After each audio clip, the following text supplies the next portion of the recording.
I am as prepared as I'm going to be. Yep. I got an affirmative from everybody. Yeah. All right. Yeah. My affirmation has been granted.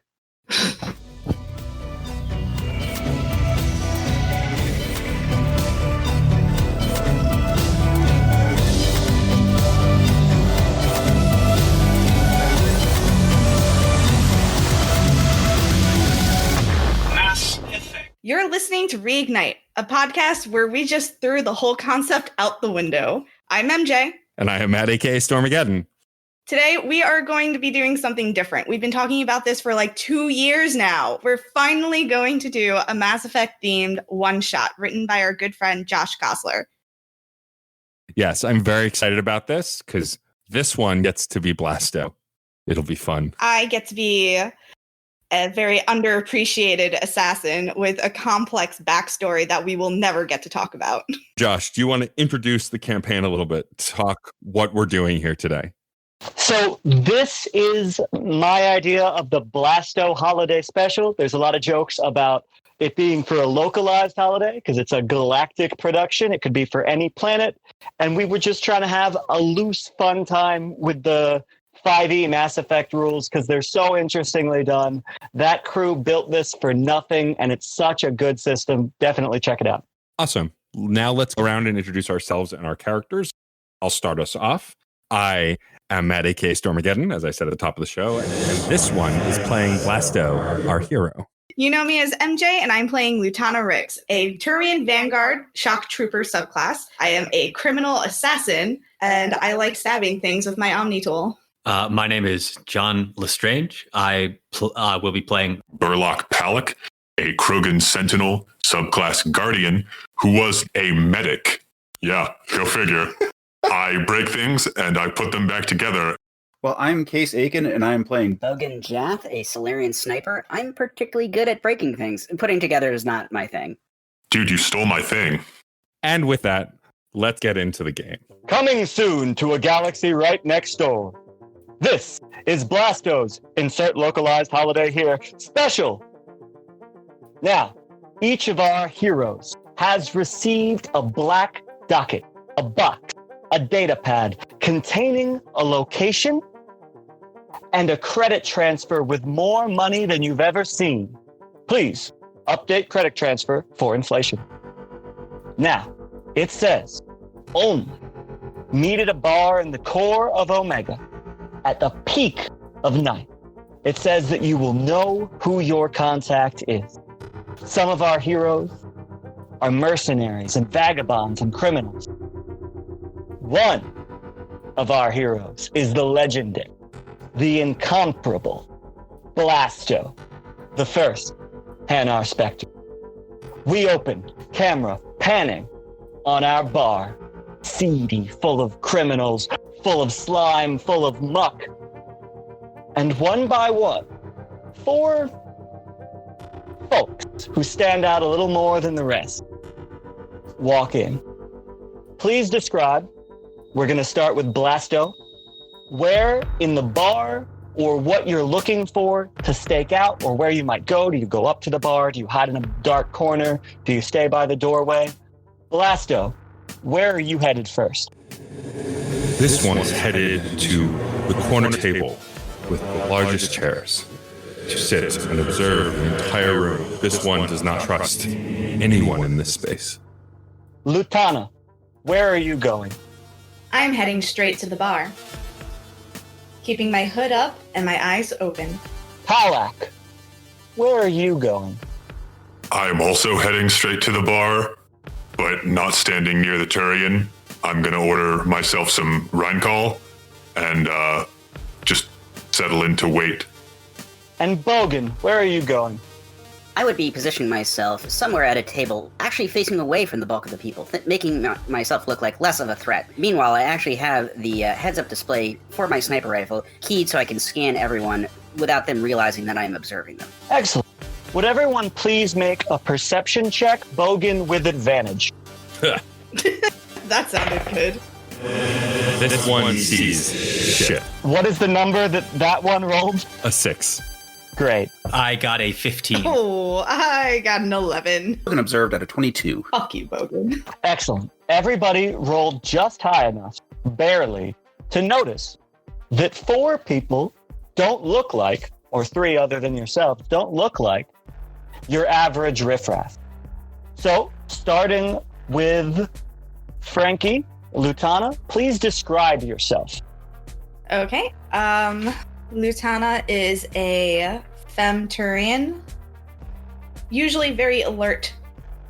I think she had green eyes in that picture. Doesn't matter, though. She's very shrouded. She keeps herself covered most of the time, so you can't really tell what weapon she may have or what attacks she could possibly dole out. She should seem mysterious, like you're not really sure what to make of her. Excellent. Blasto, please describe yourself in case no one's ever heard of you. Everyone should know what this one looks like. But for those who don't, this one is carrying 2 M4 shurikens on what you might imagine could be this one's hips, if this one has hips. This one is wearing medium armor with a Spectre insignia on it, red stripes on the side of the armor. This one also has a Omni whip being held firmly in one of his appendages. Think of it as an extra long appendage. And this one also looked very cautious and also very agitated, as if ready to pounce, and is constantly scanning the room. Excellent. Palak, please describe yourself. So, Burlock Palak is just a giant specimen of Krogan, 7 foot tall, 400 pounds of fuck you uppitude, wearing heavy armor, just festooned with weapons, and now just downing an entire glass of very strong alcohol in one go. And Bogan, what do you look like? Bogan Jath is a Solarian.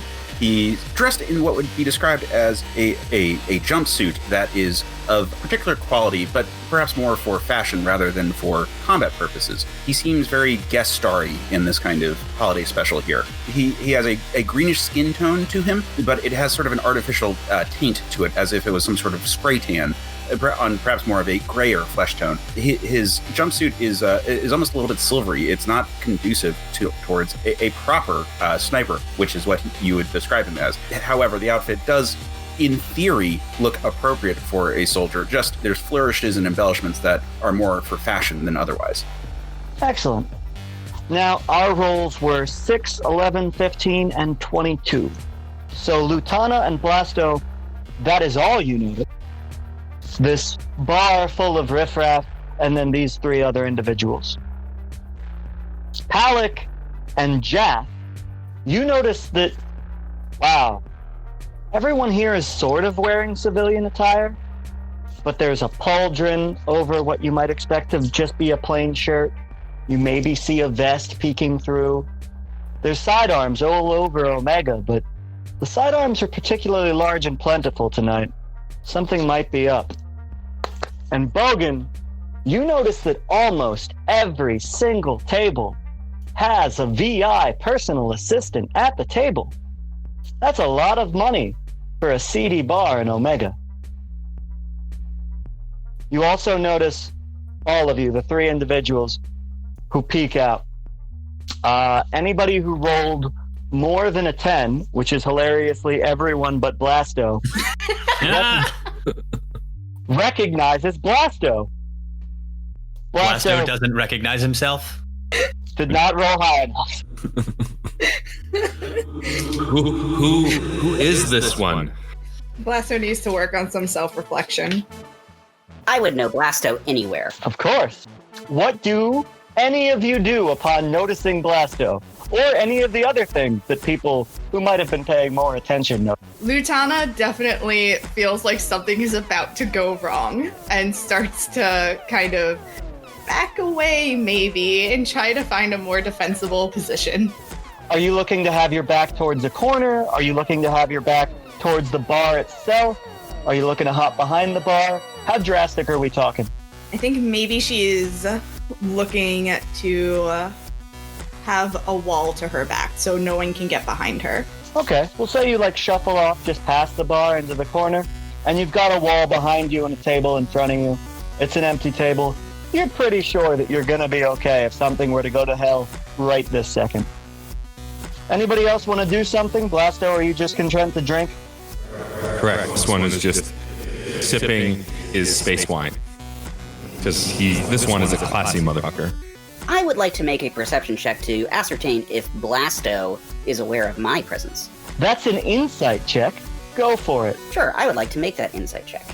An 18. Blasto, are you concealing your presence at all? Are you trying to not be Blasto? No.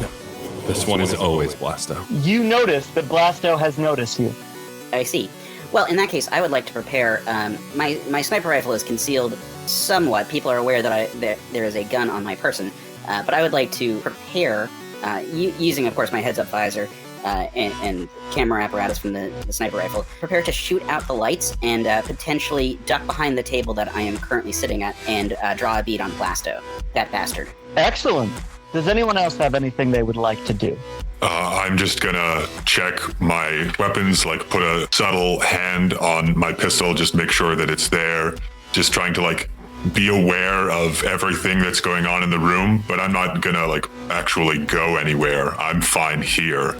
All right, and Palak, you're the only one at the bar still, yes? Yes, because Lutana went away, so I'm the only one. I guess if I'm the only one of this party still there, I don't know if I'm the only one at the bar at all. At the bar. That's what's interesting here. It is a full packed house, but everyone's at tables and sort of huddled over in their own groups. Cool. I need you to make a perception check. Absolutely. Nat 20. Excellent.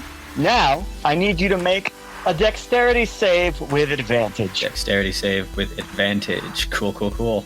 Okay, 16 is the highest one. Excellent. A lot of things happen all at once. The bartender, a very quiet, very calm, as far as you can tell, Batarian, slim and small for a male Batarian, quickly, out of nowhere, removes what can only be a giant fuck-off shotgun from underneath the bar, aims dead center at our Krogan friend, and goes to fire, but the Krogan moves just fast enough to grab the barrel and push it to the side, firing aimlessly and helplessly behind him. When that ringing shot goes out, every single other person in the bar stands up, gun drawn. The VI assistants even pull their own pistols. Everyone roll initiative. Absolutely. So, Lutana, what is your initiative? Okay, then it's 6. Excellent. Blasto? This one got 15. Ooh, exciting. Palak? I rolled an 8. Great. Case, or Bogan? As is appropriate for a Solarian who is both prepared and also very jittery as befitting his race. I got a 23. Excellent. Bogan, you will go first. And you notice the bartender fired at the Krogan. Everyone else in the bar immediately stood up and pointed their guns at one of the 4 of you. What would you like to do in this bar full of Batarians, Turians, and robots? So I do notice that the 4 of us have been targeted by the people inside the bar. Yes. Okay. That is incredibly evident. In that case, I'm going to jump behind the table and shoot out the lights, which was my initial goal to disrupt things. Make an attack roll. Okay. 15. I'm going to say that's enough to shoot out. Are you aiming for a particular light or the power box? How are you shooting out the lights? Well, that I think depends on the nature of the lighting array. If it's all kinds of small lights providing illumination in the room, then yes, I'd probably shoot for the power. If it's more of a sort of a central primary light fixture, maybe I would go for that. It is a central light fixture in the middle of the room, almost like a hastily welded together chandelier made of sad high school pipe projects. Then that would be appropriate, yes. We'll shoot that clean off, and then all that remains are a couple fairy lights and flickering bulbs here and there. Yes, I think that would be more beneficial than simply taking out the power. The chandelier would fall to the ground, potentially hurting any of our assailants, and also creating enough of a distraction. And perhaps, if I'm lucky, maybe some pieces will fall off and hit Blasto. I'm going to say the chandelier does not fall, but you do successfully hit the conduit above the chandelier, and everyone in the room notices most of the lights go out. We'll say that the entire room is now dimly lit, the gameplay condition, rather than dimly lit the way I like my dive bars. Excellent. Yes, if they looked in my direction, they would see the barrel of my sniper rifle sticking out of the chest of the VI that was affixed to the table that I was standing at. So it would almost appear as if the VI shot it, but that's insane, and they would realize it's a gun and that someone's standing through the VI. Beautiful. Next up, we have our roving horde. So, and I'm going to briefly break out. I will say I'm running this game, this particular fight, like minions. All of our villains, all of our many, many villains are just idiots with guns. They will go quick, and they will move as a unit. So, Spurlock, Palak, what is your AC? My AC is 17. 5 random vagabonds immediately open fire on you, and most of the shots ricochet off your armor. But one single Batarian files a pistol blast and hits right in your armpit, right where the moving plates don't quite interlock, and you take 4 points of damage. Got it. Ooh, I bet that stings. Yes. Blasto, you are immediately attacked by 2 more Batarians attempting to tackle you, leaping towards you.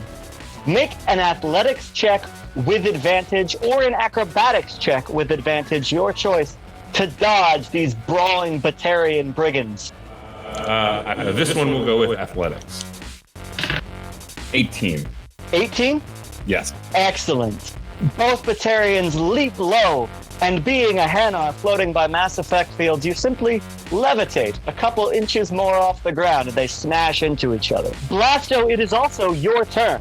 2 pirates just tried to tackle you and fell behind you, and you are surrounded by idiots with guns, and 3 other people also being pointed at by idiots with guns.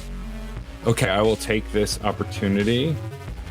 Okay, this one will take this opportunity to draw both of his M4 shurikens and attack first one of the 2 brigands who tried to tackle him, who are beneath him at this point, at point-blank range. Roll your attack. Okay, first attack is 14. Direct headshot right between the eyes. Brains splatter and green blood ricochets across the floor.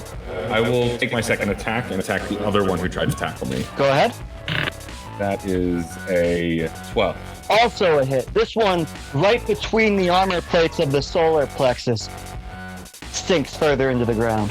I lift my gun to where my mouth would be, pretend to blow smoke from the front of the gun, even though they don't emit smoke, and go, this one's just getting started. Fantastic. Palak, you are holding the shotgun of a frail bartender who just tried to shoot your head off.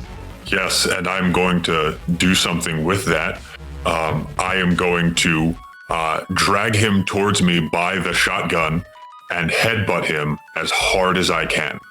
Make an athletics check. Athletics check. Okay, this should go well. I have a +7 in that. Not super well, 14. That's all right. Turns out you rolled higher than an octogenarian Batarian. Fantastic.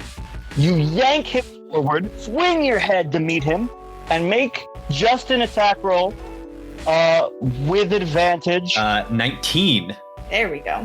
Cool. So you reach over the bar, you yank him towards you, you swing your head at him, and as it makes impact, the front of his head sort of caves in, and he falls back, letting go of the gun, collapsing onto the floor, and you're left holding the barrel of a shotgun, surrounded by other people with guns, pointing them every which way, with your back to them, because you're still facing the bar. Would you like to move? Yes, I would like to turn around so that I am facing as many of the assailants as possible and put my back to the bar. I would like to, as a bonus action, activate my Omni Shield. Excellent. So everyone, you notice a Krogan headbutt a man to death, hold a shotgun like a baseball bat by the barrel, and turn on a riot shield. Lutana, it is your turn. Yay. You have your back to the wall, a table in front of you. There are 5 Turians and Batarians on the other side of that table pointing guns at you. What would you like to do? I am going to charge one assailant. I'm going to use my biotic charge. Excellent. So you leap forward, biotic charge, make your attack. Let's make a dexterity saving throw. All right. So you make a saving throw, Josh. Yep. Does a 7 save?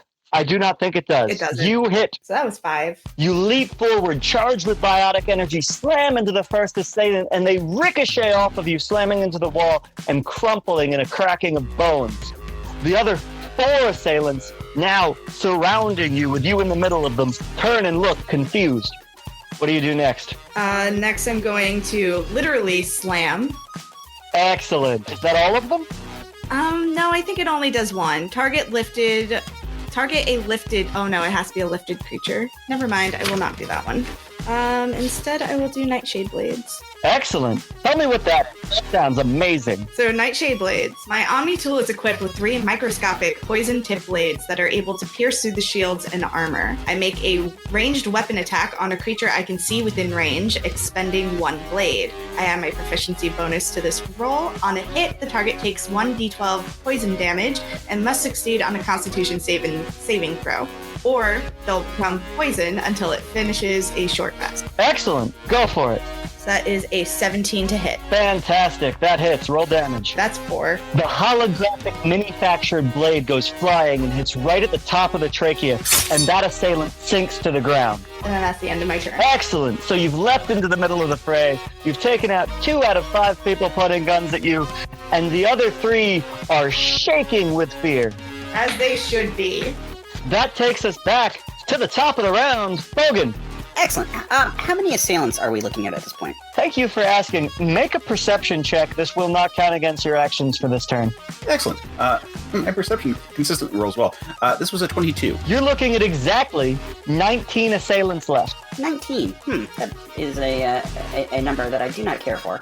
So, from my partial cover behind the table that I kicked over, I'm going to look over at the ones that are closest to Blasto, and I'm going to shoot at them. So Blasto just took out 2 Batarians that are on the ground, and there's probably 4 or 5 more creeping in on him. You are in profile. If you were particularly fancy, you might be able to do a line drive. Oh, really? How does that work? You are at an angle that you could probably line up a good shot if you were willing to take that risk. I would love to. What will be the circumstances for that? You would make an attack roll at disadvantage, and if it succeeds, you will fire your bullet in a direct line, passing through as many of their skulls as possible. Excellent. Well, I shall attempt to do that for my first attack roll. Okay, so that was an 11 and an 18, so it's the 11. That is a 20 total. Fantastic. Blasto, you see 4 men slowly working their ways toward you. Batarian, Turian, 2 of each. And as they get just close enough for you to worry that you might actually have to work today, their heads in rapid succession, boom, boom, boom, boom, evaporate, and they fall like beautiful dominoes. It's like that Korn music video. Only is it as they're falling that you hear the report of the sniper rifle and turn to see the Solarian having just done your dirty work for you. As I cock my gun for my second shot, I say, no one gets to kill Blasto but me. Where are you aiming that second shot? In this case, I probably wouldn't be lining up for any particular thing. I am standing and thus exposed, so no longer in partial cover, but firing at one of the others that are as close to Blasto. Okay. So we'll say that there's another assailant behind Blasto that you're going to go right over Blasto as if you were shooting him, as if you were giving into temptation, but not. So make an attack roll for me. That would be a 19. A beautiful hit. Make a damage roll for me. Excellent. That's a 9 on damage. Blasto, you turn because you feel the breeze of a bullet screech past you. And as you turn, another assailant right behind you takes a round to the chest and drops. And I would like to note that this is not the time nor the place for us to settle our differences over Vermeer, Blasto. But When this is all over, I will speak with you. And I cock my gun for my double tap. And aim for someone else. In which case, that is a 26 for my attack roll. Roll your damage roll, please. So that was 10 damage. I will say that an assailant is creeping up to your left, and you sort of fold the sniper rifle under your armpit to shoot him directly in the chest. It is beautiful. It is artful. It is ballet of bullets at its finest. It is gorgeous. Fantastic. I will not use my adrenaline rush feature, however. I feel that we have this situation fairly well in hand, and I don't need to tax my body unnecessarily. You did just take out 1/3 of the remaining enemies. Well, I have to give some work for the rest of you. I'm not being paid for this job currently. Everyone makes a reflex save. Everybody makes a reflex save. We're going to start with Lieutenant. Real quick, is this something that I can see? It is something that you can see. Cool, I get advantage. Make a dexterity save with advantage, please. Nat 20 plus 2. Wait, nat 20? Yeah. Great. You're going to get to do a fun thing. Yay. Blasto. 10. All right. Pallet. That is an 11. All right. And Bogan, yours, please. Unfortunately, the dice were not with me on this particular one. I only had a 13. Everyone, well, let me describe what happens first. Every single assailant in the bar starts firing wildly. It's not a question of whether or not they're going to survive. They don't care if they seem to hit each other. They care about clearing out the four of you as quickly as possible. The bar becomes a bevy of barrages of ballistics. It is horrifying. It is a somber staccato of death made of steel and screams. However, everyone who rolled above a 10, you only take 3 points of damage. Blasto, you take 6 points of damage from some of the ricocheting bullets bouncing throughout the establishment. But Lutana, you see this syncopated barrage about to happen and leap forward in a beautiful butterfly kick, dodging the bullets, rolling on the ground, and coming up in the center of the room with a bead on everyone. And that is incredibly convenient because I'm going to say that your natural 20 bumps you up in the initiative order, and it is currently your turn. Great. I will say to the party, you can continue to mow these folks down, or since you have the advantage, any of you could try to convince them to surrender if you wanted to. I have no interest in that. So, Lutana, what would you like to do? I want to try and convince them to surrender. What do you say, and how do you say it? So, center of the room, right? Center of the room. You just butterfly kicked your way through a storm of bullets. Okay. Hopefully, Lutana lands with enough force that it makes a noise to attract everyone's attention, and she shouts, "That's enough!" Yeah, roll persuasion. That works for me. I have a mob. Okay. Let's see if that works. That will be a 14. The bar gets suddenly very, very quiet. The AI assistants holding their guns flicker off, and you hear the clatter, clatter, clatter, clatter of everyone dropping their arms and raising their hands.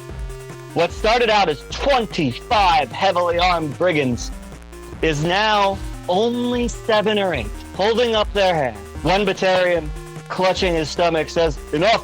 We're done here. We're done here. I'll talk. Just let the rest of them go." Lutana rolls her eyes so hard that she can see the back of her head.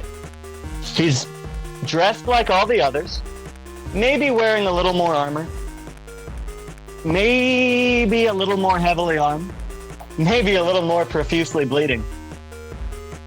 But enough. They're my men. We'll talk. We'll talk. Lutana nods and then looks at the other shooters and then kind of jerks her head towards the door, as in, leave now before I change my mind. I disagree with this course of action. I think that we should retain their services until at least we've heard what he has to say. I don't want trigger-happy shooters at my back. I want them out. How about sitting on their hands at your front? As she says, "I want them out," it looks a little bit like the teacher let out recess for the first time in 10 years. It is a storm of running, crying, bleeding mercs. They just bolt out of the bar. I'll buy that Protheans. As soon as they all take off, I use this opportunity to shake a tentacle at Bogan and then hit my technical cloak and disappear. And then I re-appear, gun drawn in the face of the Batarian leader. Oh, for fuck's sake. This one wants to know everything. Start talking. Yo, did you guys see that? He was invisible. Make an intimidation check, Blasto. I got on my intimidation a 15. We were given a job, told that the 4 of you would be here, and to make sure you didn't leave. What did I do? There was a black box dropped off, said that there was going to be an attack, and you 4 were pegged as the most likely to prevent it. Box, you say? A coded data pad, location, specific directions, time, so very many credits. Does this sound familiar to anyone else? I say to my compatriots. Didn't we all get coded data pads and a lot of credits? Or I did. I got that. I don't know about you guys. I got that to come here. Yes, that's very good. That is the point I was trying to make. Thank you very much. Yeah, you're welcome, jerk. Lutana laughs and says, "This has all been very nice. It was great to meet you. I'm leaving now." Okay, bye. It's nice meeting you. This one thinks that's a bad idea. This one unfortunately agrees. Well, this one doesn't give a fuck. The Batarian reaches out his arm and says, "Wait, I know what they're going to attack. Go on. They're after the insert localized holiday here parade." Oh no. Not Krogmas. You guys know Krogmas? The holiday where Krog Smashbrains comes and gives shotguns to all the good young Krogans? Yes, we Solarians are very familiar with Krogmas. We created it as a marketing campaign when we first uplifted your species.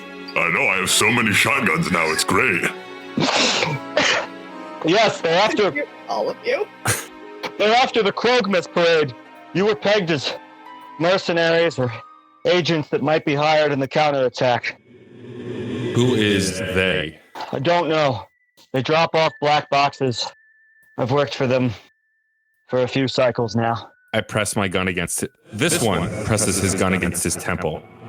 I think you're lying. Make an insight check. I feel like we're doing this ass backwards. We have a Krogan in our company. He should be bad cop. 18. 18. He seems like he's telling the truth, but like he's not telling you the whole truth. For fuck's sake. I shoot his foot. He drops to the ground. "I'm complying. What do you want?" The truth. Yeah, that found her really upset, and she draws a gun on Bogan. Of course. I'm gonna go and stand between Lutana and Bogan. Whoa, hey. Look, I don't give a fuck what's going on, but you don't shoot someone who is your prisoner. Unfortunately, that's Bogan's MO. This one is not surprised. I mean, let's be very clear here. We have a potential terrorist action that is going to potentially hurt a lot of people and destroy some very happy Krogan's childhood memories, which I can tell you, if you think Krogan are bad, think about disillusioned Krogan. Also, Krogan don't have many happy childhood memories because of, the genophage. Right, so if they only get one, admittedly a constructed one that we sold to them, but they only get one, and you take that one away, what is left? Pure nihilism and pure destruction. Meanwhile, this one here, the Batarian, not Blasto, here, potentially has information about it that he wasn't fully revealing. Now, the direness of the situation required expedient action in terms of enhanced interrogation. Lutana flips him off and then goes over to the Batarian to administer some metagel. Good. You're getting the idea. That's good cop. That works. Thank you.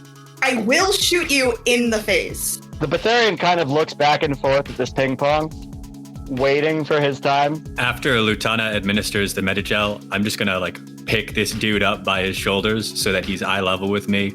Hey, buddy, you're telling us the truth, right? You're not lying to me, are you? It would be bad to lie on Krogmas. Sometimes we drop off supplies or loot to a warehouse at the top of Omega.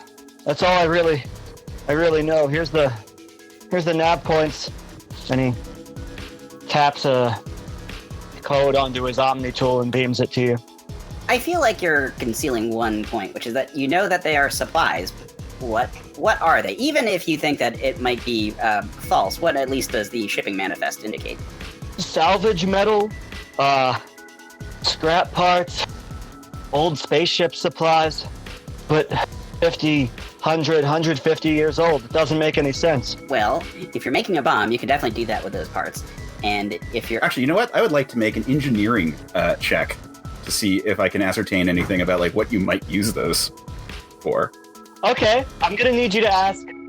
Let's say that you're asking him more specific questions about what might be in those boxes, and it's part Oh, of sure. your I'm going to engine. get very detailed about it because, like, if he's indicating that this one was like an engine, I would like to know more information. And being proficient in engineering, if he starts rattling off stuff, I can at the very least keep up with the technical jargon. Make an engineering check at disadvantage because you're like getting the second hand. You're trying to pull this out of someone. Sure, when he says the doohickey, I need to like fill in the blanks at some point. Yeah.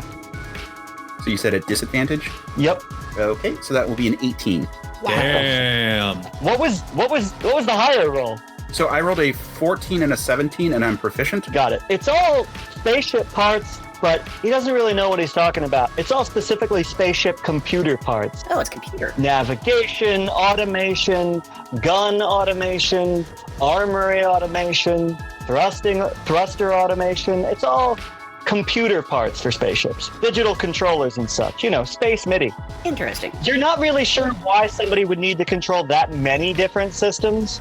He's describing like several fleets worth of nav and computation tech. You don't think that the plan is for them to steal Omega, do you? I want to steal Omega. This place Hey, sucks. Omega's a nice place. I live here. Well, you'll continue to live here, just here will be a different place. I mean, that doesn't sound so bad. See more of space? See different stars? That'd be cool. Certainly possible. Or it could be creating some sort of auto-targeting system to fire on everyone inside. Also possible. Or it could just be a bomb. Any of these are possibilities. I think we need to investigate and find out more. I don't like 2 out of the 3 of those. I'm going to say the Krogan and the Solarian make history checks with whatever relevant bonuses. Actually, the Krogan gets advantage anyway. Sweet. That still didn't help me. My highest is a 6. Okay. This D20 has failed me. I need a new one. That would be an 8 for me. All right. Well, thankfully, the two of you were sort of putting your heads together on this one. The only Krogmas celebration is on the Krogan homeworld. It's not an intergalactic holiday. If they were gonna take Omega somewhere to ruin Krogmas, well, there's only one place it could go.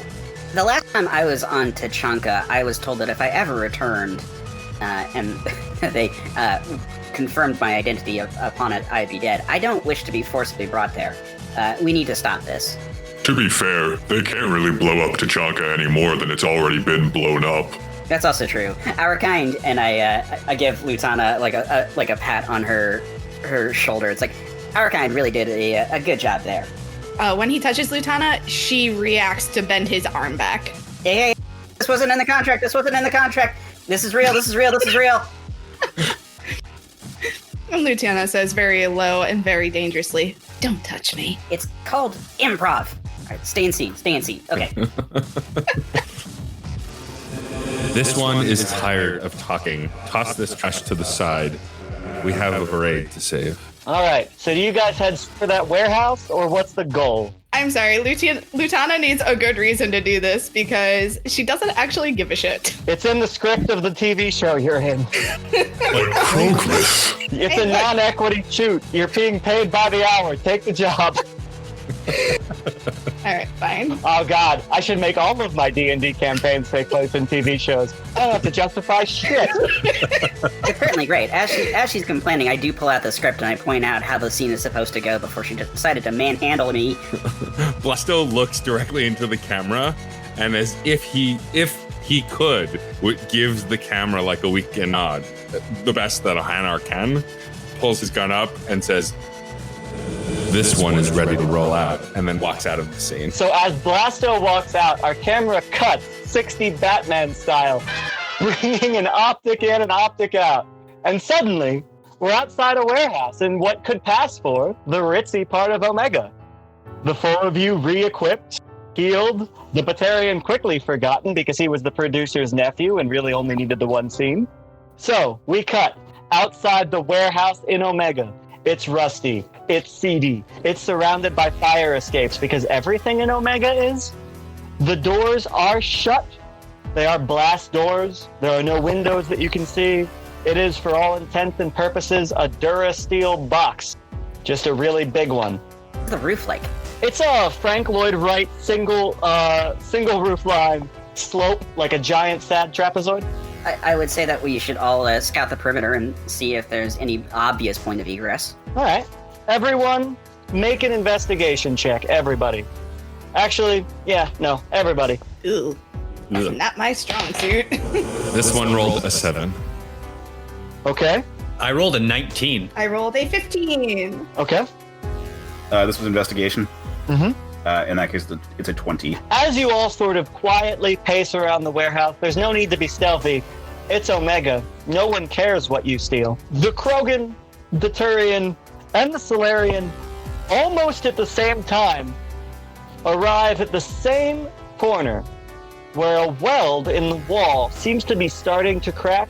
Just a weak point on the far northwest corner of the entire building. Interesting. Krogan, may I make use of your services? Do you want me to smash it? Yes, but I don't wish for you to smash it in the way that I think you want to smash it. I have a way for you to smash it better. There's better ways to smash it. Pollock is so excited by this revelation that there are different ways to break things. What do I do? So, this is Omega, after all. No one really cares what we steal or if we steal anything. Hell yeah, let's have a riot. Going a little... that might be the end point of this, but let's start with first just stealing a vehicle and ramming it with explosives lined on it. And I think that you, my Krogan friend, are the best person to pilot it. Hold on, let me make sure I got this right. You want me to drive an explosive-laden car into a building because you think that, as a Krogan, I'll survive that? Correct. Okay, I'm down. I just wanted to make sure that that's what was happening. I guess is anyone voicing objections to this plan? Because otherwise I'm going for Is it. anyone there to witness this plan? Oh, you're all there. All 4 of you are staring at this crack in the wall going, I mean, I object. I think that is a really dumb idea. We could just pry it open. And whatever is on the other side might be able to open fire upon us. I say we explode it real big, and then have those of us with ranged weapons positioned in secret spots that can then snipe on anything inside. We do sniping. Okay, well, I do sniping, so I would like to climb one of the many fire escapes up here and get into a good position so that when the explosion occurs, anyone who comes to investigate, hey, what was that explosion? They instantly die. Or we can sneak into the building without anyone knowing that we're here so we don't give away our position. I'm sorry, have you seen me? I don't sneak well. Sometimes the best way to sneak around is to have a performative display of fireworks. I want to try and just rip it open. make a strength check. Oh, for fuck's sake. Okay. That is a 20, but not natural. It's a dirty 20. Dirty 20. You hear the shearing of steel. And I don't mean like ripping or rending. I mean shearing. The steel is being stretched and then broken. It is disgusting. It sounds like an Autobot giving birth. It is a terrible noise. And anyone in that building is going to hear it ricocheting and rattling and reverberating through the whole thing. But there is now a sizable 9-foot tall, 4-foot wide hole in the corner of this building, leading into, as far as you can tell, absolute darkness. Hey, so I know I just made a whole lot of noise, but what if we plant bombs at this giant hole that they're gonna come investigate? Huh? Not so dumb now, right? Who has bombs? I don't have any.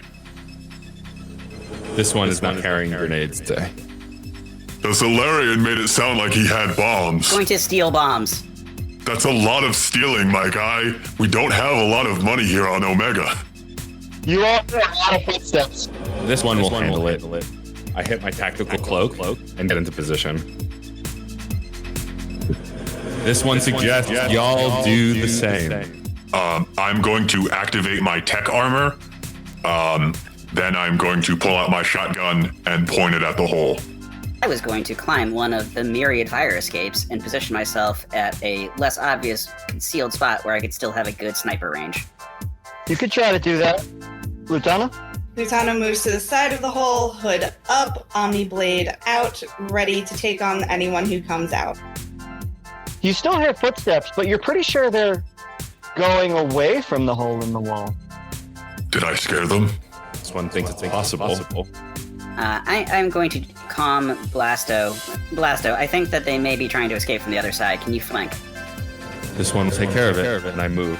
Part of me wants to lean into the Krogan impulse to rush into the building. I would lean into the impulse. Okay, I am going to, trusting the faint glow that's given off by my tech armor, I'm going to run into the building after the footsteps. Yeah, that's what Lutana was doing. Oh, cool. So the two of you run into the building. It is really pitch black, and there are footsteps hurtling away from you. You hear voices, get out, we're launching, get out. And you hear those Dora steel doors at the front of the building slide open and people run out. We're launching now, whatever it is, it'll deal with it. We're launching, get out. And the two on the outside of the building see scientists and workers and welders and blue-collar folks pouring out of the building, just yelling, we're launching, we're going, get out. Oh, this isn't going to go well. Now that the door is open, is there any more light in there for us to see what they're launching? There is light. There's nothing in front of you. It looks like almost like a welding bay or a sculpture warehouse. There's welding tools and there's computers strewn about. It's very clear they were building something, but you don't see it at eye level. Do you take a good look around the warehouse? Yes. Both of you make perception checks for me. 4. 17. Lutana is looking around very clearly and has a good scope on everything in the room and at ground level. But, Palak, you hear something. It actually reminds you of a rumble or a purr, and it's coming from above you. And you look up and you see a giant robot Krogan Krampus. It has a giant sack mounted to its back. It looks a lot like a Krogan, but a lot like how other races describe Krogans. A lot like a monster Krogan, the Krogan of the Solarian nightmares. The Krogan the Turians were afraid would take over the world. And it has a massive gun in its robotic arms. The biggest gun you've ever seen. You have slept in spaceships smaller than this gun. Oh my dead Krogan gods. I like swat a hand, like I'm not looking at Lutana, but I'm trying to like touch her, like, hey, look at how cool it is. Lutana, you wake up. Yep. And you see everything that's wrong with the galaxy. Lutana then says, and this is why I hate Krognus. Palak, you leap, and as you leap, Lutana follows and drop behind I almost said science tool, a computer console seeking cover as the thrusters on the bottom of this giant Krogan death god fire. And the top of the warehouse opens like a giant hatch. The two of you on the outside see Krogan Krampus god ascend. And over the loudspeakers of this building, all of you hear, Project Launch. This will be the last Krogmas on Tachanka. And the giant Krogan death god flies straight up, launching itself off of Omega on a trajectory that you can only assume is the Krogan homeworld. Well, that sucks. You're telling me. Where do I get a shotgun that big? Oh, right, priorities. This one thinks we have a new objective now. Yeah, circling back to stealing a vehicle, I think we should explore that plan and pursue. No need to steal. My ship isn't far, and it would fit all of you. But I thought we'd like a good vehicle. Oh, snap. This one is tired. This one is tired of you, Bogan. Do you want some Metagel for that burn? Shut up, Alec. Okay. Hey, don't be mean to Palak. Nobody asked you either. This one is trying to think. You know what? We should go get our own ship. get our own ship. I'm going to say in this moment we cut. We are in the... Does Blasto's ship have a name? That's a good question. I don't know that it does. Good ship, jellyfish. We are in the jellyfish. Blasto at the helm. Everyone else manning the various stations, clearly very grumpy about it. Plotting a course for Tachanka, racing down the Krogan Krampus Death God. Does anyone wish to say anything? I'm not thrilled with these circumstances. This one doesn't care if you're thrilled or not. This one will deal with you later. Obviously, this one doesn't care if I'm thrilled or not. Otherwise, he wouldn't have left me for dead on Vermeer. This one had things to take care of. This one knew you would be fine. Just kiss already. Wait, no, sorry. Different. Sorry, that's a different show. I'm sorry. Are you sure? I think that might be this show. This one will worry about dealing with everything else after this one blows up a giant Krogan. Does anybody have any preparations they want to make on board a ship? It is the flagship of a Spectre. You could modify weapons. You could try to build something. You could try to research something. It is a long flight to Tachanka. You have some time to maybe figure something out if you wanted to. Well, obviously, I would like to pursue figuring out how best to attack from range. If there's any kind of, say, torpedoes that could be modified to travel at a higher velocity or go a greater distance, any sort of cannons that can be primed and prepared to fire as soon as they show up on our sensors, we should be able to just levy a barrage. Sure. Make an engineering check for me. Excellent. And would you say this has anything to do with recalling information about the schematics of the ship? No. Okay. In that case, it would be a 19. I think that's high enough, you grubby little bastard. Excellent. We're going to go over everybody's successes and failures after I figure out what everybody wants to do. Lutana, how do you want to prep on this flight to fight a giant Krogan death machine? Is a very up close and personal fighter. So this isn't really something that she knows what to do with. Like, she needs to be able to punch something with her biotically charged hands. Make an intelligence check. Okay. It's not my strong suit. Not everyone can be a Solarian. That's all right. It can also be an insight check if you need it to be. If it's insight, then it's 15. At the bar, there were VIs attacking, not AI.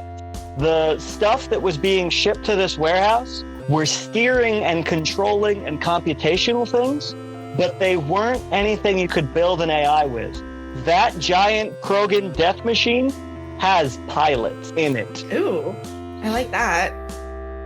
If we can get close to it and get me on it, I can go kill a guy. Perhaps we can consolidate our efforts. So I was trying to figure out ways to launch a projectile at them from a greater distance than what they would expect.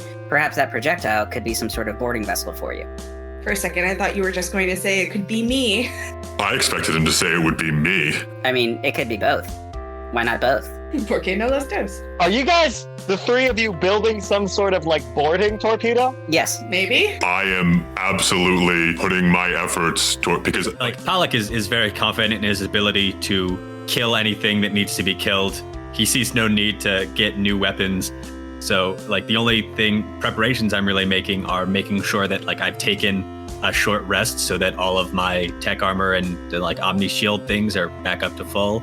And then I am being the muscle for building whatever they're building. Okay, so the three of you are building a boarding torpedo. Blasto, what's your plan? Well, Blasto currently is piloting the ship, so making sure that kind of happens. You could put that on autopilot and do something else if you wanted to. That's fair.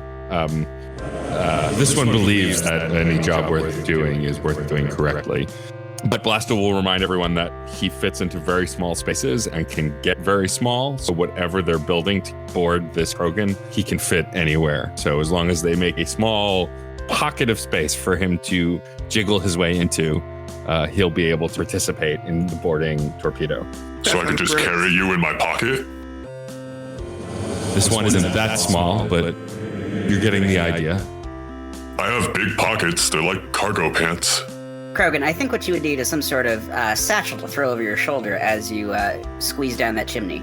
I would be Krampus. So, I'm going to need a series of checks to build the boarding torpedo, and you guys can decide who makes these checks. I need first an engineering check for the actual design and construction of the thing. Okay, so I have a +4 in engineering. Does anyone have a better one? Not I, said the assassin. All right. That would be a 17. Excellent. Would my Turian friend make a dexterity check? Because you are quickly throwing this thing together. So there's all sorts of weird soldering and fly-by-night puzzle piecing that you're going to need to help with. Is it a straight dexterity or? Straight dexterity. With advantage, though. Okay, cool. So that is a dirty 20. Krogan, please make a straight strength check with advantage, because you are physically ripping a torpedo apart with your bare hands on a hurtling spaceship. Yep. 18. Excellent. And finally, Blasto, make an intelligence check, because you're going to have to program the ship to fly and fire this thing, not miss, and then fly away. This one rolled a 15. All right. You are all reasonably sure that this strange breaching craft you have built will successfully pierce the hull-grade armor of the giant Krogan death machine, and that you'll be able to deploy from inside this torpedo somehow. Are there any final preparations you want to make before we cut to the Battle of Tachanka? I would like to take a quick look through Blasto's armory to see what's there. There are so many grenades. It's like Blasto exclusively works in grenades. It's really weird. I'm just gonna. Hey, Blasto, can I grab some grenades? Yes. Awesome. I'm going to actually say, for the purposes of this mission, you all have an amount of whatever grenades you want to use. Delightful. Because this is Act 3 of a Michael Bay space movie. Before we cut to the next scene, Blasto looks directly into the barrel of the camera and goes, "This one is excited to celebrate Krogmas. It's going to be a blast." Great. So, your ship is hurtling towards Tachanka. The Krogan war machine is floating over its surface. Krogan men, women, children, soldiers, innocents, scientists are pouring away from the city it floats over. They run in fear of this strange visage, this representation of the fear the universe has for them, of the hate the universe has for Krogan. They run from this comically overproduced monster. Your ship enters the atmosphere as previously programmed. Blasto, please make an attack roll to fire your anti-Krogan boarding torpedo with all of you on it. This one rolled an 18. If you rolled a 1, the game would be over, so that's good. None of you can see this from inside the ship, but the camera crew had said to weep at the beauty of watching a giant ballistic missile hit a mecha Krogan in the blazing sunlight of New Tachanka. It strikes right between his mechanical porthole eyes and makes an airtight seal with the metal of the hull of the death machine. And you enter into a metal corridor. Wreckage behind you, red warning lights blaring, no one directly in front of you. But you hear shouting of commands and orders all around you. The corridor is only one direction, forward. It seems that you went through a porthole or an exit or a hatch directly in the front of the face. What do you do? Blasto steps in front of everyone and pulls sunglasses out of somewhere, no one's quite sure where, and goes, "This one thinks this giant Krogan," puts on the sunglasses, "is in breach of contract." No. Pollock roars with laughter. It's so loud that the sound guys filming cover their ears because it hurts. All right, folks. You're in a hallway full of blaring noise. What are you doing? So Blasto is standing now in front of all of us, and I say, Yep. Hey, buddy. Are you sure you want to take point on this? Absolutely not. This one is going to hide behind the meat shield with a name. You may go first, sir. That's okay. Yeah, that's what I was hoping you'd say. Thanks. have a name? Pollock? You've been to my kid's birthday party? We move forward. Okay. Whatever pace he sets, I'm definitely staying very far behind. So I don't want to just charge recklessly into this, but I do want to move, like not at a walk, not at a run, at a trot. A power walk? A power walk, right? A very purposeful stride. We have work to do, but I don't want to run into an ambush. All right, you're gonna power walk forward. Yes. All the voices you hear are coming from directly in front of you, but they have a weird mechanical lip. These don't sound like normal voices. It's all garbled, but you know what an organic voice sounds like. Something's up. Hey, Solarian, do those sound like robots? Well, that actually is an interesting point. I was going to ask, are there any terminals or anything like that I could patch into to try to understand what is going on? Maybe get a map of the facility, or a heat map indicating the. Make an investigation check. An investigation to see if there's a terminal. Yep. That is a 6. You don't see any terminals. You're in, as far as you can tell, a hallway. Flat surfaces all around, leading towards a doorway to somewhere. Well, I would like to do a perception check to listen to the voices that our Krogan was referencing, and see if they do sound mechanical or not. All right. Okay, so that's a 17. All right, so 17. You listen. You hear a lot of, priming primary weapon, preparing for the operation. And it sounds like an organic voice. Turian, Batarian, Solarian, but through a filter. There's something weird happening here. You're not quite sure what. Like we're hearing the loudspeakers? No, almost like they're all wearing Darth Vader helmets, if that's an example for you. Ah, yes. Well, I think the only way we're going to find out what's going on is if we slice the pie. There's pie? There can be pie. It'll be a blood pie. It'll be great for you. I don't know how I feel about that. That's kind of gross. You're Krogan. I thought that's something you'd like. No, it just tastes like metal. Have you ever eaten metal? It's not good. This one assumes you are speaking from experience. Someone bet me 5 credits that I couldn't eat a grenade. I now have 5 credits. Only 5? Stop undercharging for your work. You hear a blaring siren get louder and louder and louder and louder. This one thinks we should move quickly and slice the pie, as it were. Into the room. This one will pull the lever and activate his tactical cloak at the same time. The lever is pulled. The door opens. You see speakers everywhere in front of terminals. Almost like this entire thing was there to make you think there was a full crew.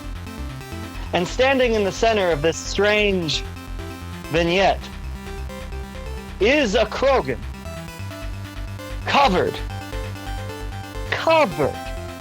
in armor and Cybertronic modification. He's got an eye that's a glowing orb of light.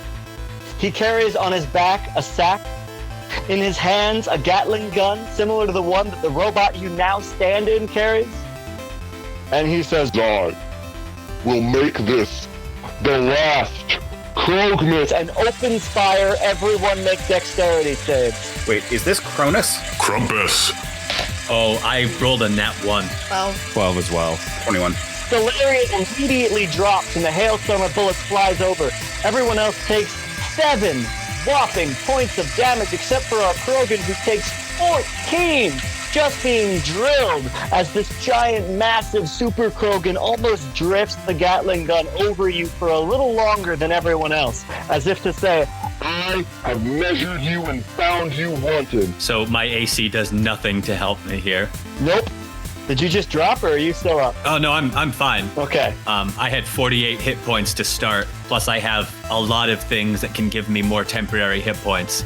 But Oof. So that was his action, but that was a surprise round.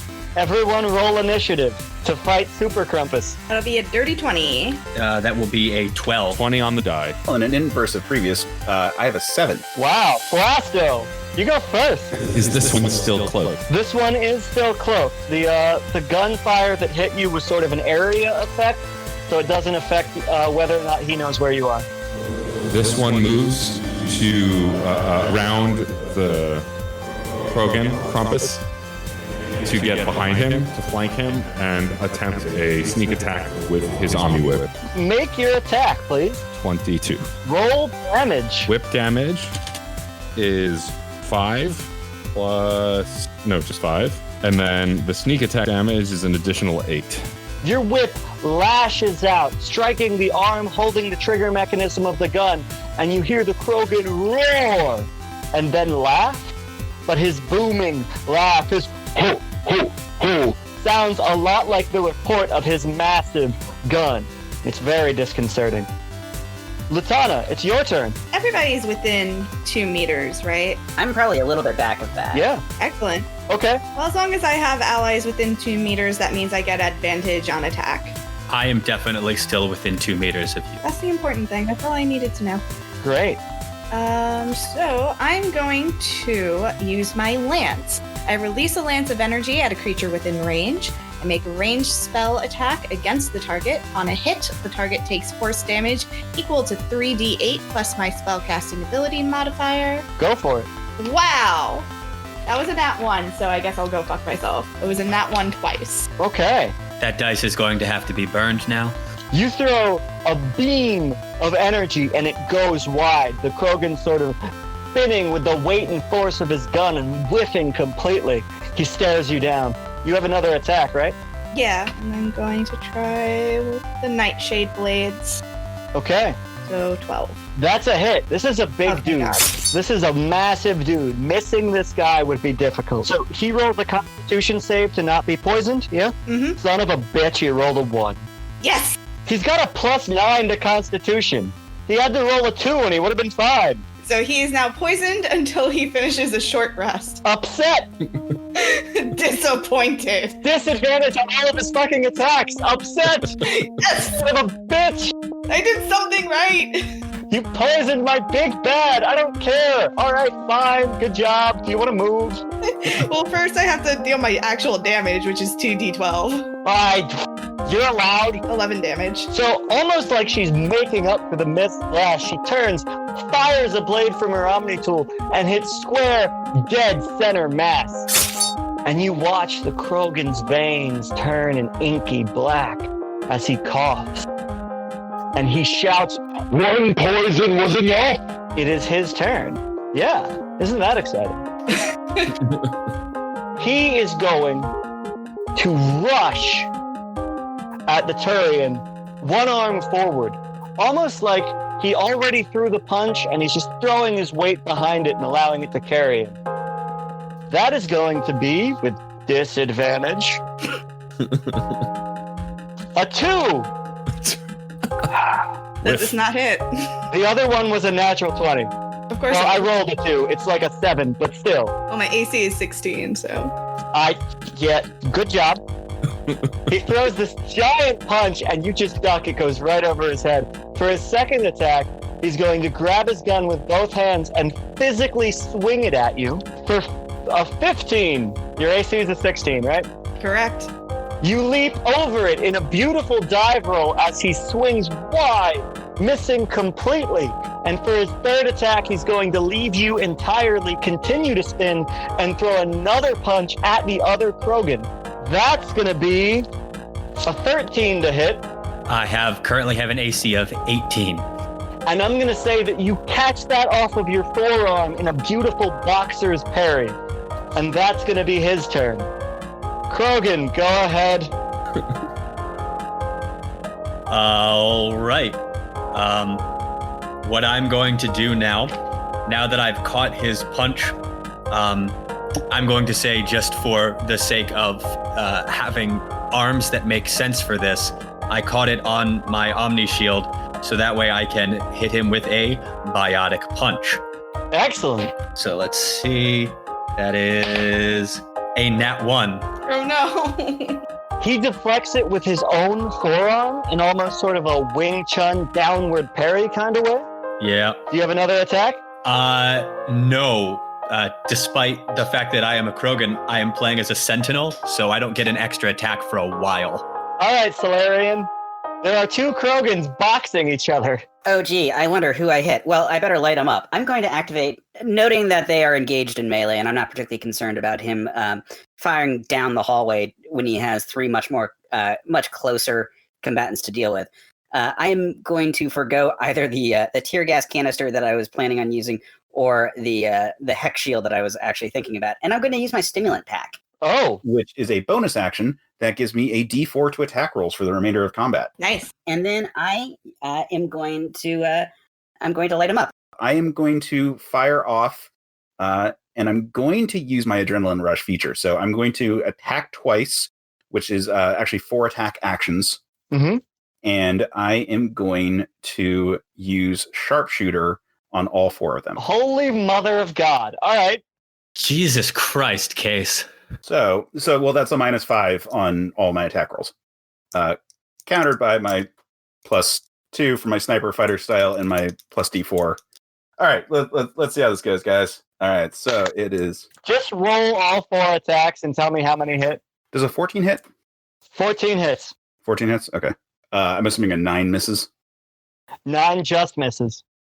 Okay. So, all right, so I only hit twice. 37 points of damage. So the Solarian sniper fires 4 shots in rapid succession, and 2 of them land directly into the inside elbow of the Krogan's bionic arm. And you watch it fizzle and crackle, and when he rolls it back into a place, it's jittery, it's locked, it's weirdly disjointed.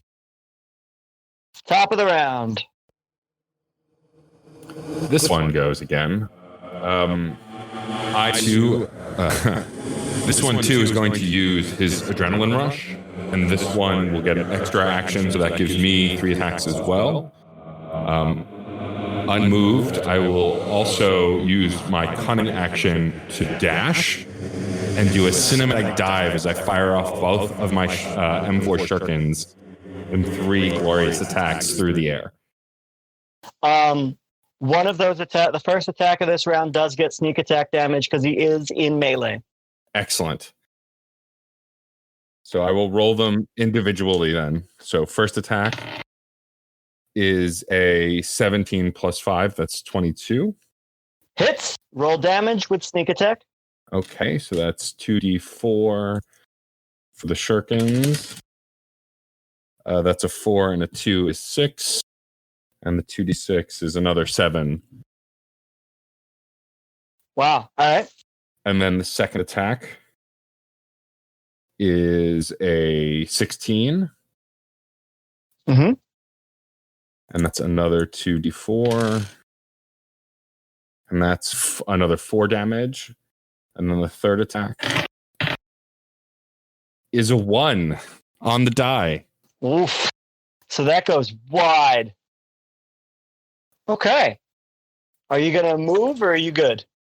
Since I did dive gloriously, let's say I hit the ground, and maybe I'll do an acrobatics check to see if I recover to my feet or stay on the ground. Go for it. Okay, the acrobatics check is a 21, so I roll gloriously back to my beautiful. I roll gloriously back to my feet with both guns in the face of the Krogan.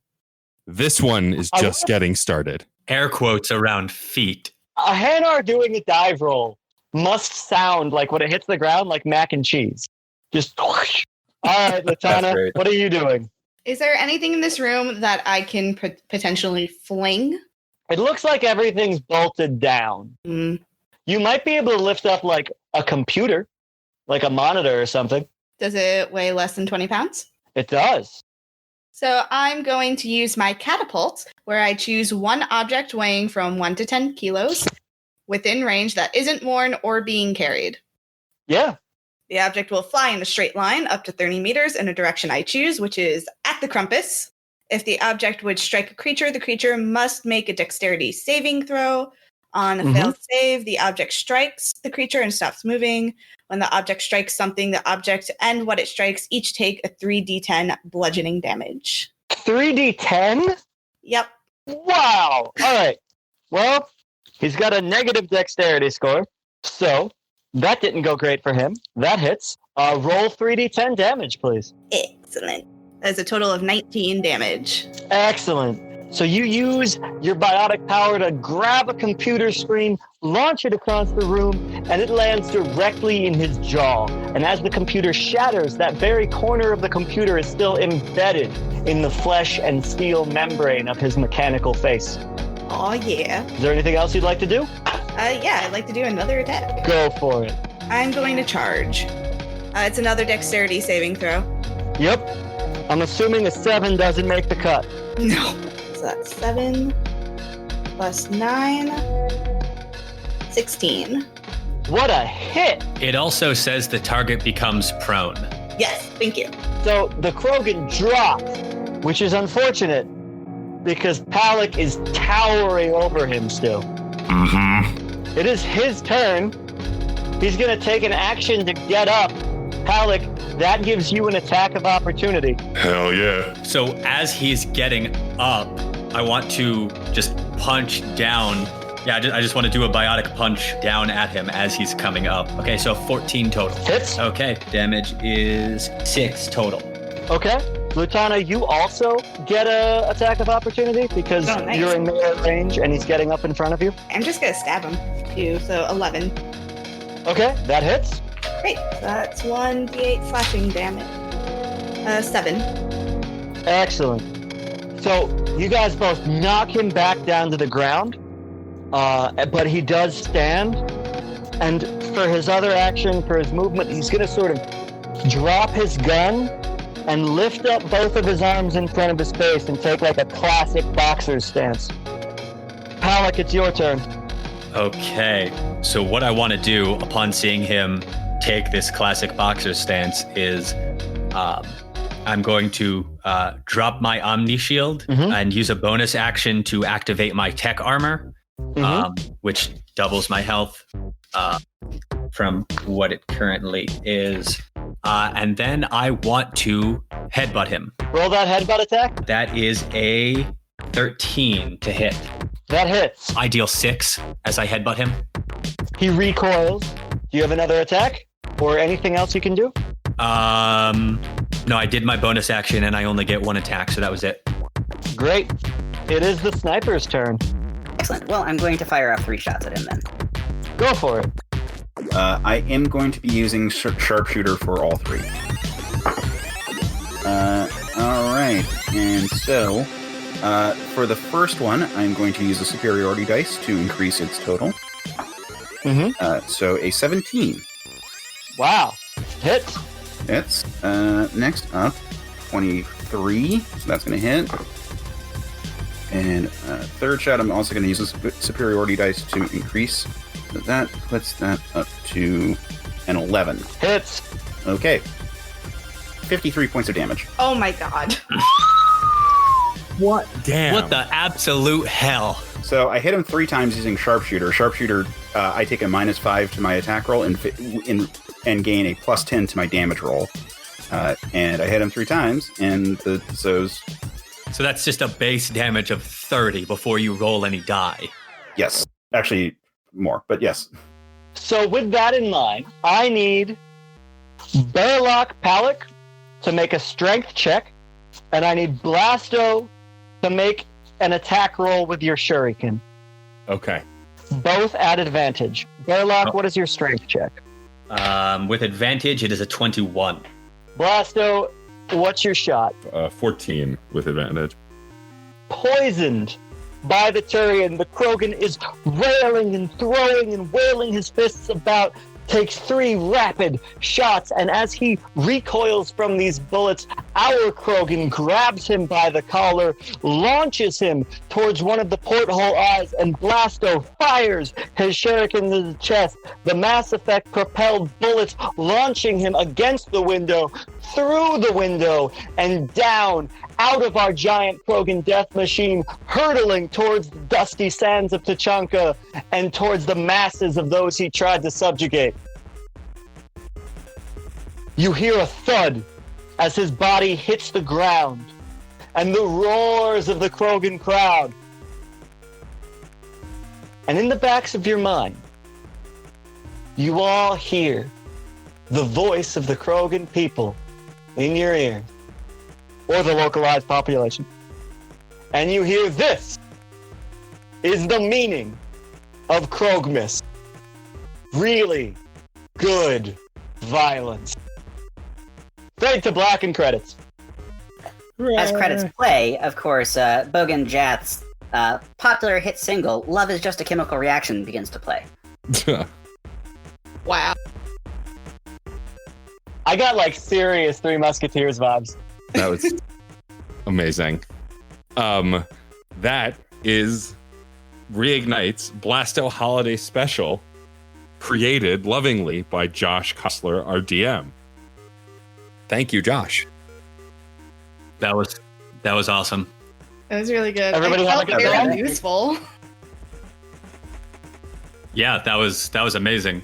It was definitely well designed. I would love, before we wrap up, and thank our usual thank yous, which I'm sure MJ will handle or Frankie will handle as she often does. I would like to give everyone playing a chance to introduce themselves, restate the character they played, and promote anything they want to promote, starting with Josh, our DM. Hi, I'm Josh Coslar. I'm a theatrical advisor. I work for the Haberdashery and False Edge Armory. You can find both of those things on Facebook and the Instagram. Thanks for listening. Next, Case Aiken, aka Bogan Jath. I'm Case. I played Bogan Jath today, a Solarian sniper. It was a lot of fun being a cold-blooded crazy thing because why not? It was fun. Anything to promote? Oh yeah, of course. all the things I would promote are the things that you guys would promote because I'm part of the Certain POV podcast network. So I've got 3 shows on the network. We've got Men of Steel, Another Pass, and Scruffy Nerf Herders. If you like this kind of live role-playing game with a sci-fi setting, Scruffy Nerf Herders is that, but with Star Wars. So come check it out. It's a lot of fun. Next, our incredible, handsome, and brilliant Krogan. Introduce yourself, your character, Can and you stop promote. flirting with my husband on air? No, never. No one can see right now, so I'm just going to say wink. Hi, I'm John. I played Burlock Palak. That was a lot of fun. I super enjoyed getting to play a giant burly man because I don't get to do that in real life. My wife is glaring at me as I say that. So if you enjoyed my particular brand of irreverent ridiculousness, you can find me on a podcast that I do called Jenna Story. We agreed to do this. You can find that on any podcatcher that you might have access to, on Twitter at Jenna Story Pod, or on Facebook at Jenna Story Pod as well. That's it. That's all I got. Awesome. Y'all know me and Frankie, aka MJ. So I think we'll just wrap up with our usual closing. MJ, would you like to take it away? Yeah, sure. If you liked what you heard here, follow us on social media. We're at Reignite Pod on Twitter, Tumblr, and Instagram, facebook.com/reignitepod, or you can send us an email at reignitepod@gmail.com. Don't forget to rate, review, and subscribe on your favorite podcatcher. It helps us get seen so other people can find us. We're also members of the incredible Certain Point of View network. You can visit certainpov.com to find more nerdy podcasts, each with its own unique point of view. You can also find a permanent invite link to our Discord server so you can join in the conversation. Matt and I work on some other projects. For example, I do Circle of Friendship, a podcast about the Circle of Magic books by Tamara Pierce. I also do the Rob Thomas, no, not that one, Robcast, where we discuss the works of Rob Thomas. No, not that one. I do several shows on the network and off the network as well. Screen Snark, Fun and Games, and this very podcast you're listening to. I also do Crash Chords Autographs, which is an interview series that has recently, as of when this aired, had several different certain POV members as guests. And you can also find me streaming twitch.tv/DJ_Stormageddon. There's so many thank yous that we have to hand out at the end of this. We are now closing up season 2. We'll be starting season 3 soon. So check that out in 2 weeks. I'd like to make sure that we give double, extra, triple thanks to Josh Coslar for coming up with the Blasto Holiday Special, to my lovely husband, John, to Case for joining our ridiculousness. Anytime we have an idea, he is down for it. I'd also like to thank my wonderful co-host, Matt Storm, for listening to anything that I have to say. I also want to thank MJ, Frankie, Bradley, Lestrange. This podcast would not happen without you. As usual, we'd like to thank Red Sphinx for our It's Okay to Be a Marshmallow t-shirt on Redbubble, featuring our favorite marshmallow, Kaden Nolenko. You can find more of their work at Chaos Does Art on Instagram. We'd also like to thank Case Aiken for developing more amazing shirt designs that you can find through certainpov.com or on Teespring. And we'd like to thank David Boyle for designing our logo, which you can also get on a shirt through Redbubble. Finally, thank you to Dan Bull for letting us use the Mass Effect rap for our theme music. I'm MJ. And I'm Matt, aka Stormageddon. And I'm John. And I'm Case. And I'm Josh Coslar. We should go. No, seriously, we should go. I'm really not allowed on Tachanka. I need to go. They'll kill me if they find out I'm here. You're technically not on Tachanka. This one still has stuff. This one still has stuff to settle with you. You aren't going anywhere.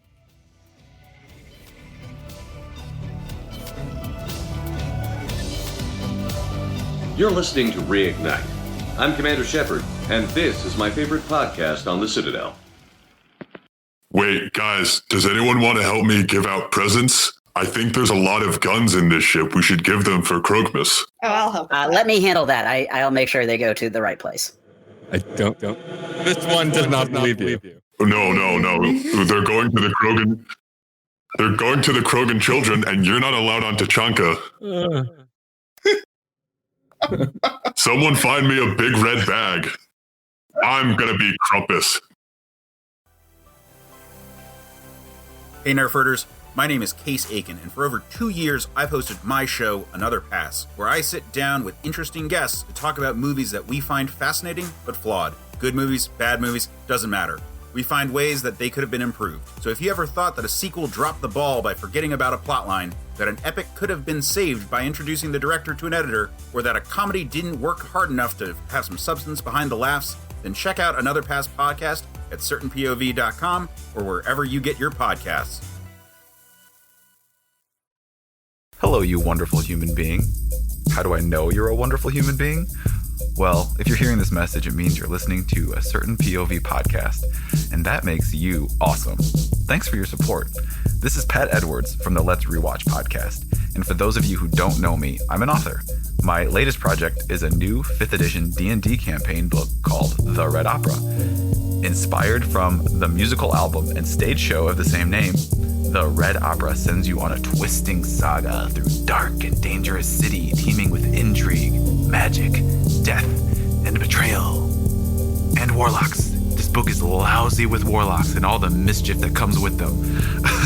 So here's what I need from you, you delightful slice of podcast listener cake. Go to the pre-launch page on Kickstarter and simply enter your email to follow the project. You're not committing to anything. You're just saying you'd like an email notification when the Kickstarter goes live, and then you can browse the truly outstanding reward tiers we've added to decide if you'd like to support the project. To find the pre-launch page, you can either go to theredopera.com, or if you go to my Twitter handle @ThePatEdwards, my current pinned tweet has a link. Again, thank you so much, you beautiful spoonful of human sugar. Love, Pat. Hey there, everybody. It's me, Burlak Palak. You might remember me from the Blasto Holiday Special. Now, a lot of people think that Krogmas is just about massive amounts of violence and giant guns, and I'm here to tell you that that's just not the case. Krogmas is about coming together as a community in the spirit of violence and giant guns. With that in mind, I'd like to sing you a song that I wrote called It's Beginning to Look a Lot Like Krogmas. It's beginning to look a lot like Krogmas. Shotguns everywhere. Take a look at your thermal clip. It's hanging there from your hip. There's strong Rin calling enemies to share. It's beginning to look a lot like Krogmas. Guns in every hand. But the prettiest sight to see is the battle that will be all across the land. A pair of magnetic boots and a pistol that shoots is the wish of Shepard and Rex. Scopes that'll zoom and make mech heads go boom is the hope of Lieutenant Rex. It's beginning to look a lot like Krogmas. Everywhere you go. There's a bomb on the Citadel, and one on Sirkesh as well. It's the massive kind that we are sure to blow. It's beginning to look a lot like Krogmas. Soon the fights will start. And the thing that'll help us win is the blood rage that we're in will rip out your heart. It's beginning to look a lot like Krogmas. Guns in every hand. But the prettiest sight to see is the battle that will be all across the land. Won't Krogmas be grand? Thanks everyone for listening, and have yourselves a merry little Krogmas. Goodbye. CPOV. CertainPOV.com.